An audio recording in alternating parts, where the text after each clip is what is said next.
Be Shiny here, and today we are talking about spring cleaning. It's not just for your home, it's for your computer and your phone. And I have the amazing Andre Humphreys. Hey! Oh, hey. How you doing? I'm doing good. And yourself? Good. That's Thank you good. so much for taking the time. Oh, well, thank you for having me here. I definitely appreciate it for sure. Yes, he's awesome.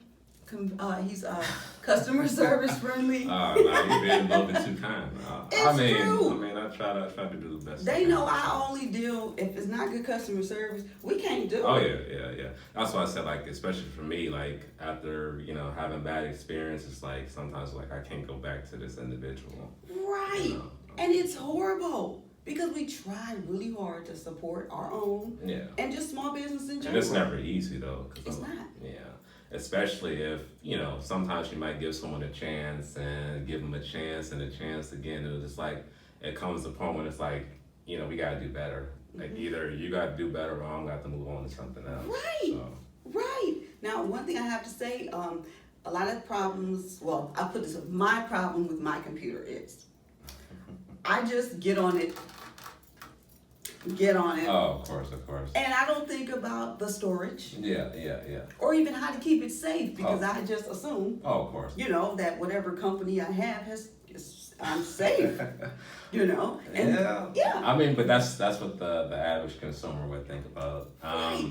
That's the main thing about it too is that, a lot of times we just get on the computer, just like, we get in our cars and then we just use it. We don't think about like the maintenance and everything like that that's required to keep it up and running. So same thing, when it comes to cars, you still gotta keep your computer up to par anyways, especially if you plan on it lasting for a good amount of time. So, Right, because they're not cheap. Yeah. Even if you get them on sale. No. And I could not find not the programs, but the, when you save something. Yeah, hard drive, something. The hard drive. I couldn't find what I was looking for. I'm like, I know I saved it. Where did it go? So I called him. He's like, okay, I'll just, let's meet.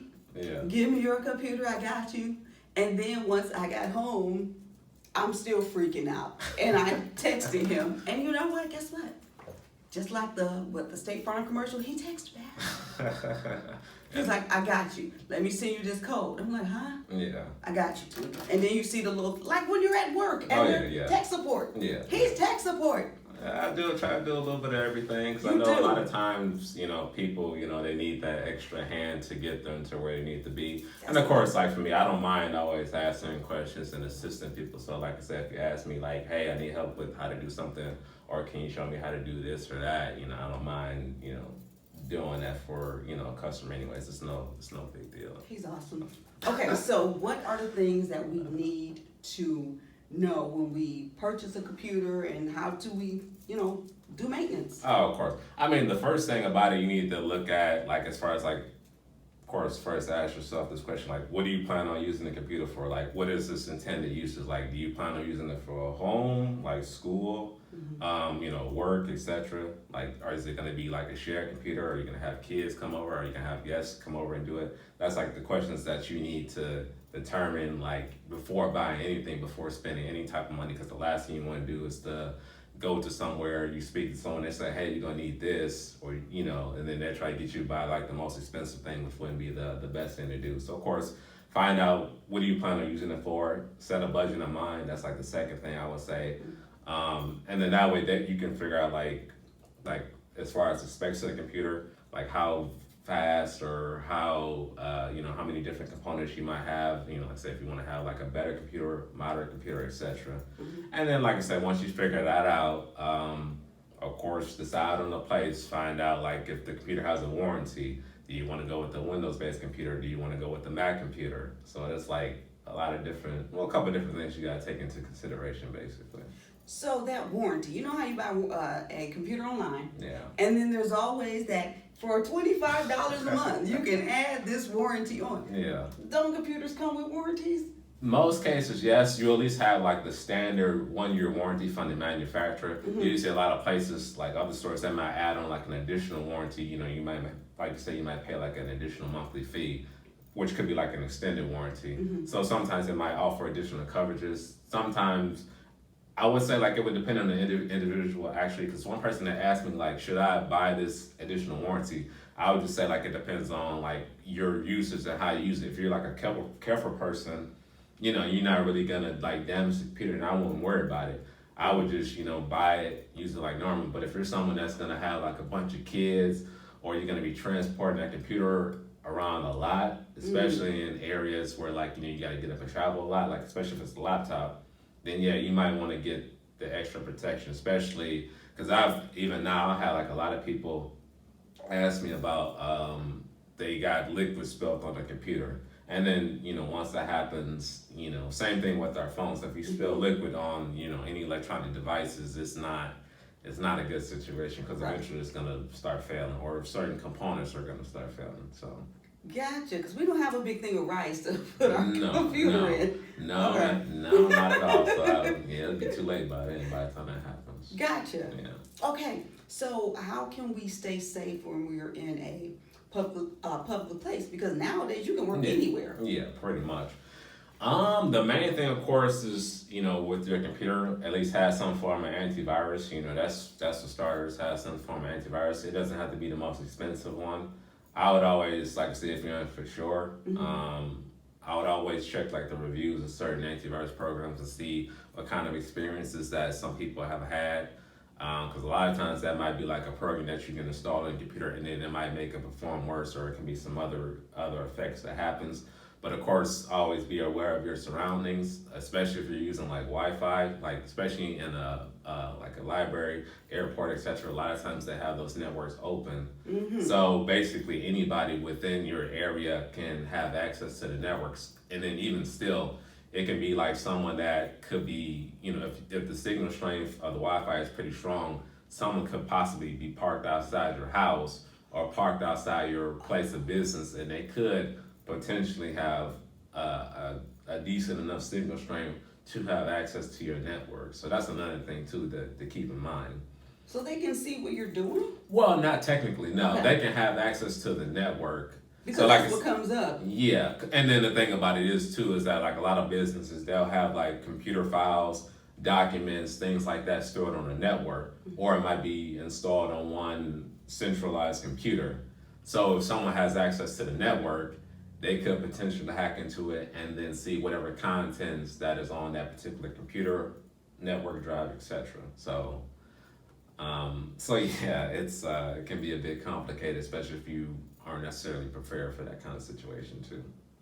Okay, doesn't the computer come with the virus protection? It is, and it's better now. Like I say, if you don't have any antivirus protection at the moment.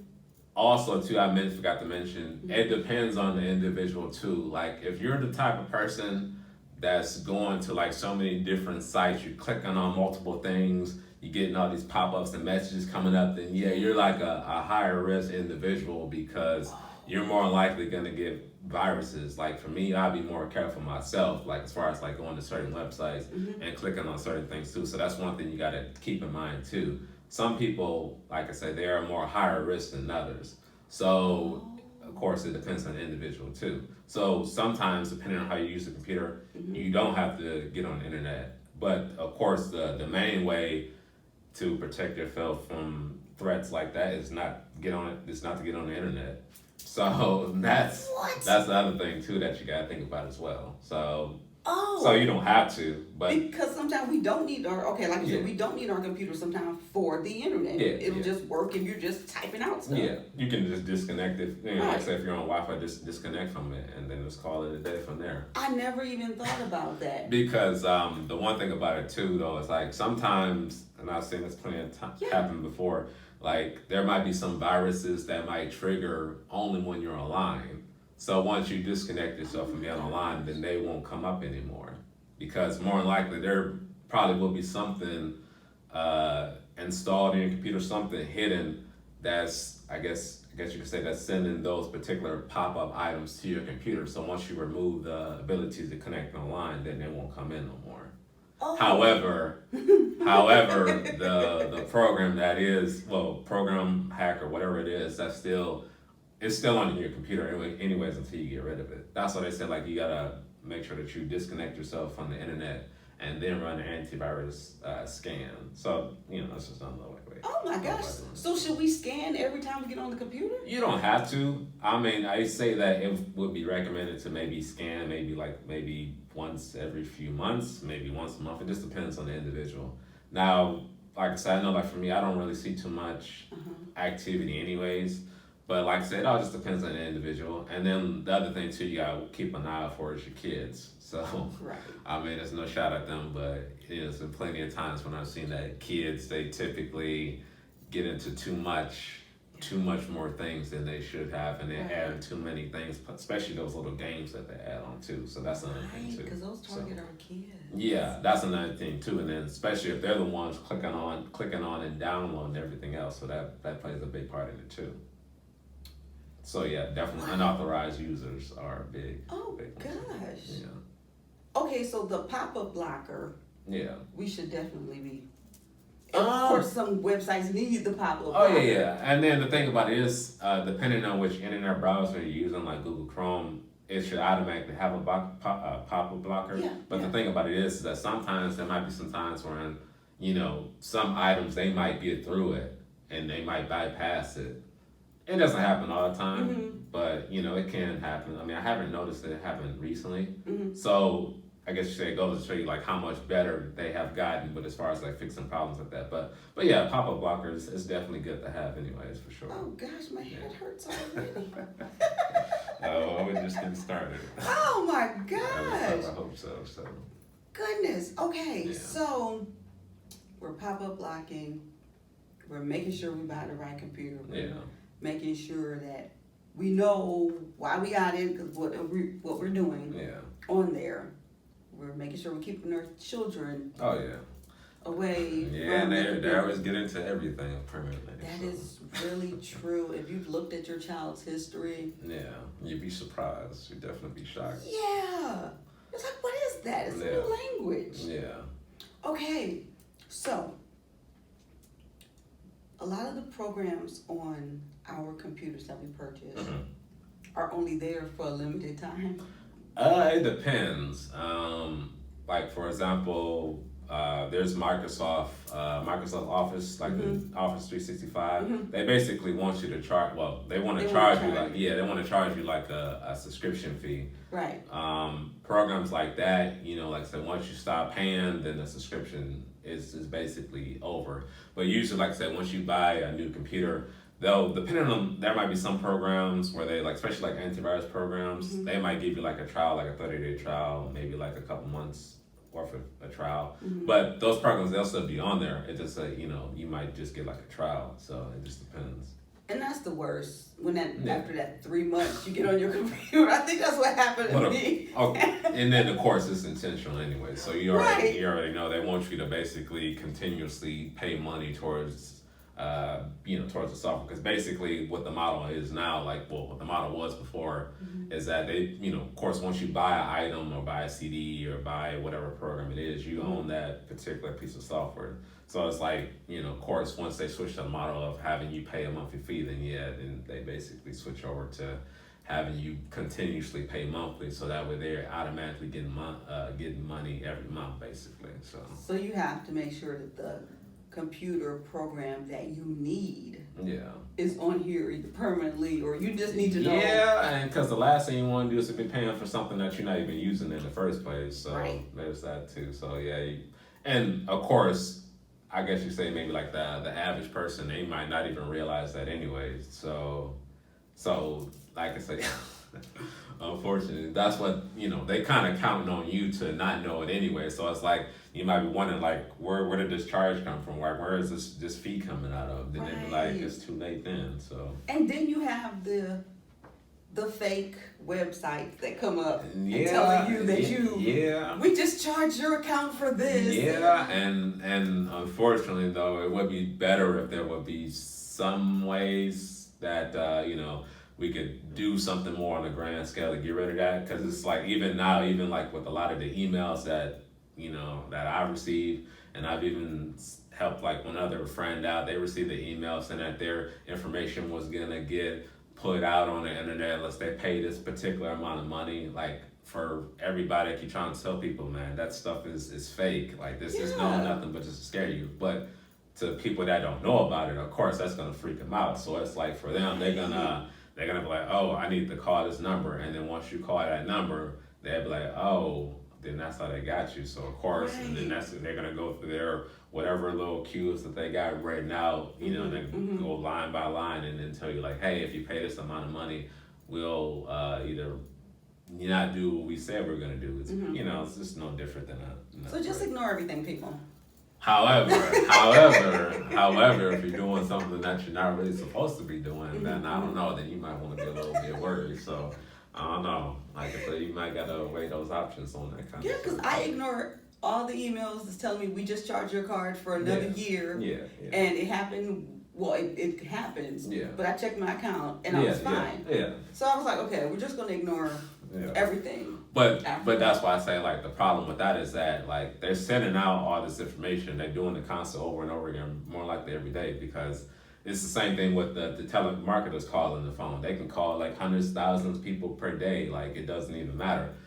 Somebody is out there accepting those calls or those offers, so that's why they keep on going and going. So it's like, you know, like I said, they might do 100 calls, might be 1,000 calls, whatever the case may be, but somebody's out there accepting, you know, those offers or even falling for it. So it's like they're gonna keep on going.